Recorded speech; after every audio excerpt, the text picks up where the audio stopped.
O episódio desta noite conta a história de um homem consumido pela prontidão ansiosa e pela rotina estéril.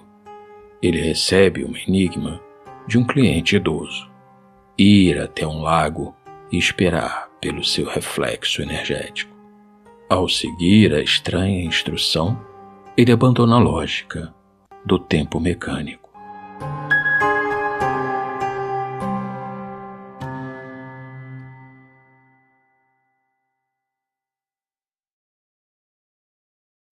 Ele vivia no intervalo, não entre um compromisso e outro, não, entre a prontidão e a ação.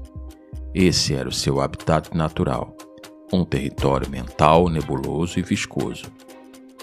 Seu nome era Samuel e sua profissão, relojoeiro, era ao mesmo tempo uma vocação e uma ironia cruel. Ele consertava o tempo dos outros, enquanto o seu próprio tempo escorria por entre os seus dedos como areia fina. Samuel já acordava mobilizado. Antes mesmo de os olhos se abrirem completamente, uma lista invisível se desenrolava em sua mente. O relógio de pêndulo da Dona Valéria, com escape desregulado, a revisão prometida no relógio de bolso do velho Heitor, a encomenda do novo mostrador para o relógio de torre da praça, que avançava 2 minutos a cada dia. Cada tarefa não era apenas uma tarefa. Era um fardo de atenção plena que ele carregava, já muito antes de tocar na primeira engrenagem. Essa prontidão constante era uma campainha de alarme silenciosa, tocando sem parar dentro do seu crânio. Ela turvava sua visão. A luz cambiante da manhã, filtrando-se pela vitrine um tanto engordurada pelas mãos que por ali passavam, o sabor possível do café, a simples ideia de passear até o mercado para comprar uma fruta que não estava na lista, o resto do mundo ficava achatado, desbotado como um pano de fundo fora de foco. Essas coisas pertenciam a uma vida normal, um conceito que Samuel observava de longe, como quem olha para a costa de um navio que partiu. Nos raros momentos em que não estava fisicamente diante da bancada, seu corpo e mente ocupavam-se com passatempos vazios. Alinhar ferramentas que já estavam alinhadas, observar o voo errático de uma mosca contra o vidro, reler as mesmas páginas do jornal 3 vezes. Era uma espera compulsória, um estado de torpor alerta. Energeticamente, ele era uma usina em espera, consumindo combustível, gerando calor e ansiedade, mas sem produzir luz alguma. Só pensava, só remoía, só se preocupava. O sono, quando vinha, não era reparador. Era um lago escuro e pegajoso que o puxava para o fundo. O acordar dele era pior. A nuca pesada, a mente uma colmeia de pensamentos pífios e recorrentes. Ir à casa dos pais, comprar pão, verificar se a torneira da pia da cozinha ainda pingava. Horizontes que não se estendem além das paredes da sua própria rotina. Uma bolha imperfurável de tédio e impotência.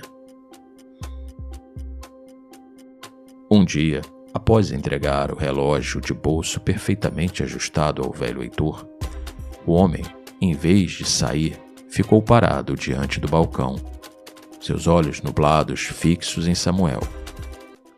"Me permite falar uma coisa, Samuel?", disse Heitor, a voz áspera como papel de lixa. "Este é o instante perfeito para entender, de uma vez por todas, o que acontece." Samuel ficou imóvel, com uma chave de fenda presa em seu punho cerrado. "Não te preocupes com o que não está certo", continuou o velho como se decifrasse um enigma do ar. "Mas antes, entendam o que é e o que não é errado para ti. Trata-se de um detalhe sutil, muito próprio de quem se sufoca em erros e discórdias internas que desorientam. Samuel sentiu um frio na base da espinha.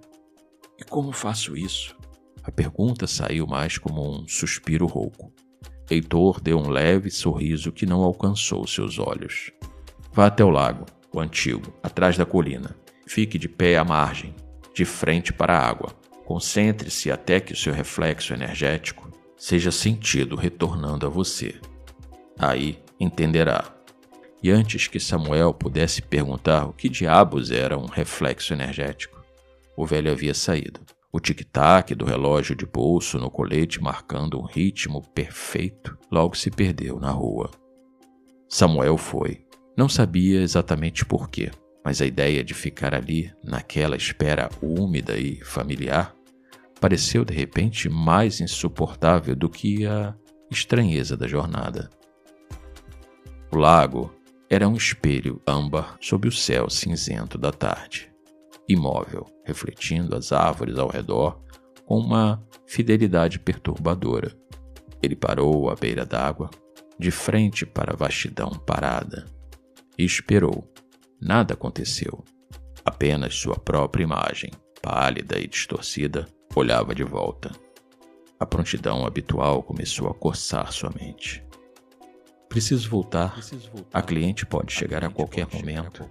A encomenda do mostrador. Mas ele forçou-se a ficar. Respirou.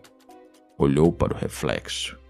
E então, lentamente, começou a sentir. Sentiu não o tempo linear dos relógios, aquele fio tenso que o puxava do passado de obrigações para o futuro de responsabilidades. Não. Sentiu o tempo do lago. Um tempo ressoante, circular, profundo. Então ele viu na superfície imóvel não apenas o Samuel de agora, mas os ecos de todos os seus estados. O menino curioso que desmontava um despertador velho, o jovem ansioso antes de seu primeiro dia de trabalho, o homem absorvido pela rotina, de nuca pesada, observando uma mosca. Todos ali, simultaneamente na quietude da água. Nenhum era errado, nem a curiosidade, nem a ansiedade, nem o torpor. Todos eram apenas estados, frequências diferentes da mesma existência. O que era errado, então? A percepção cortante como uma faca veio. O que é errado é viver apenas na prontidão para o próximo estado, e nunca no estado em si. O bloqueio, a mobilização compulsória, era ele tentando controlar o fluxo desse lago interno com a rigidez de um cronômetro. Ele se negava ao presente porque estava sempre se preparando para um futuro que, quando chegava, já era tratado como passado. Ele estava sempre entre, nunca dentro. E sobre o tempo? Ele não é linear, Samuel, como te contaram. Ele é ressonância. O torpor ressoa com o tédio, que ressoa com a ansiedade, que ressoa com a prontidão. É um círculo, mas no centro do círculo, no ponto imóvel do lago, há um silêncio que contém tudo sem ser contido por nada. Ele sentiu esse silêncio tocá-lo. Era uma vibração que começou nos pés enraizados na terra úmida e subiu, limpando a viscosidade da nuca, dissolvendo o peso dos ombros. Não houve um clarão, uma revelação estrondosa, houve um afrouxamento, um desturvamento da percepção. Samuel não sabe quanto tempo ficou ali. Quando se moveu, foi com a sensação estranha de que horas poderiam ter passado ou apenas um instante. A luz estava diferente. O céu de âmbar escurecera para um roxo profundo. Ele se virou e começou a caminhar de volta para a cidade. O passo não era acelerado, como de quem tem uma responsabilidade à espera. Estava mais para um andar presente. Percebeu o cheiro da terra após um breve chuvisco que não vira cair. Sentiu o ar fresco nos pulsos onde normalmente só sentia o peso do mundo. Sentiu o abraço da brisa. Ao entrar novamente na oficina escura, não acendeu a luz imediatamente. Ficou parado no meio da sala, os relógios em suas prateleiras marcando uma centena de tempos diferentes, todos válidos, todos insuficientes. Seu olhar pousou na pequena chave de fenda que deixara cair no chão pela manhã. Ele se abaixou e apanhou-a. Sentiu seu peso, seu equilíbrio perfeito na palma da mão. Um instrumento para ajustar, não o tempo, mas os mecanismos que ficavam emperrados.